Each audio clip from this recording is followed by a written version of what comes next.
Hello सभी भक्तों को जय श्रीमन नारायण, जय श्री राधे कृष्णा, राधे राधे। आज मैं आपको माघ मास के महत्व के 15वें अध्याय की कथा सुनाने जा रही हूँ। दत्तात्रेय जी कहने लगे कि हे राजन, प्रजापति ने पापों के नाश के लिए प्रयाग तीर्थ की रचना की। सफ़ेद और काली गंगा जी और यमुना जी के जल की धारा में स्नान का महत्व बड़ी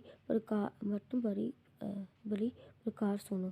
जो इस संगम में माघ मास में स्नान करता है वह गर्भ योनि में नहीं आता। भगवान विष्णु की दुर्गम माया माघ में प्रयाग तीर्थ पर सब नष्ट कर देती है। माघ मास में प्रयाग में स्नान करने से मनुष्य अच्छे भोगों को भोग कर ब्रह्म को प्राप्त होता है।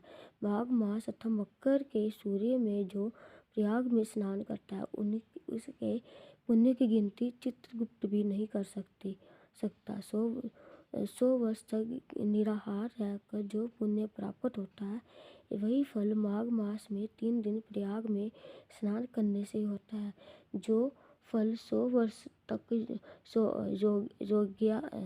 योगाभ्यास करने से मिलता है, जैसे सर्प पुरानी केचुली को छोड़कर नया रूप ग्रहण कर लेता है, वैसे ही माघ मास में स्नान करने से मनुष्य पापों को छोड़कर स्वर्ग को प्राप्त होता है।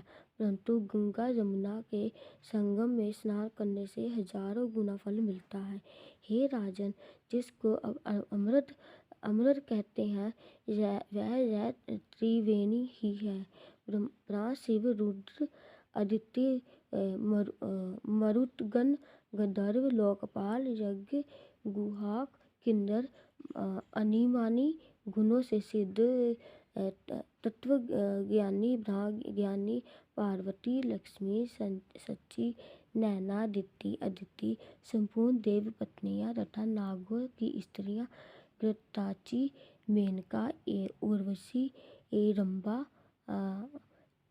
तिलोत्तमा, अप्सरा गण और सब पितर मनुष्य गण, कलयुग में गुप्त और सत्ययुग गादी में दक्ष सब देवता माघ मास में स्नान करने के लिए आते हैं। इन दिनों माघ मास में प्रयाग में स्नान करने से जो फल मिलता है वह ईश्वर ही कह सकते हैं। मनुष्य में कहने की शक्ति नहीं है। हजारों अश्वमेध यज्ञ करने से भी यह फल प्राप्त नहीं होता। पूर्व समय में कांचन मालिनी ने इस स्नान का फल राक्षस को दिया था और इससे वह पापी मुक्त हो गया था।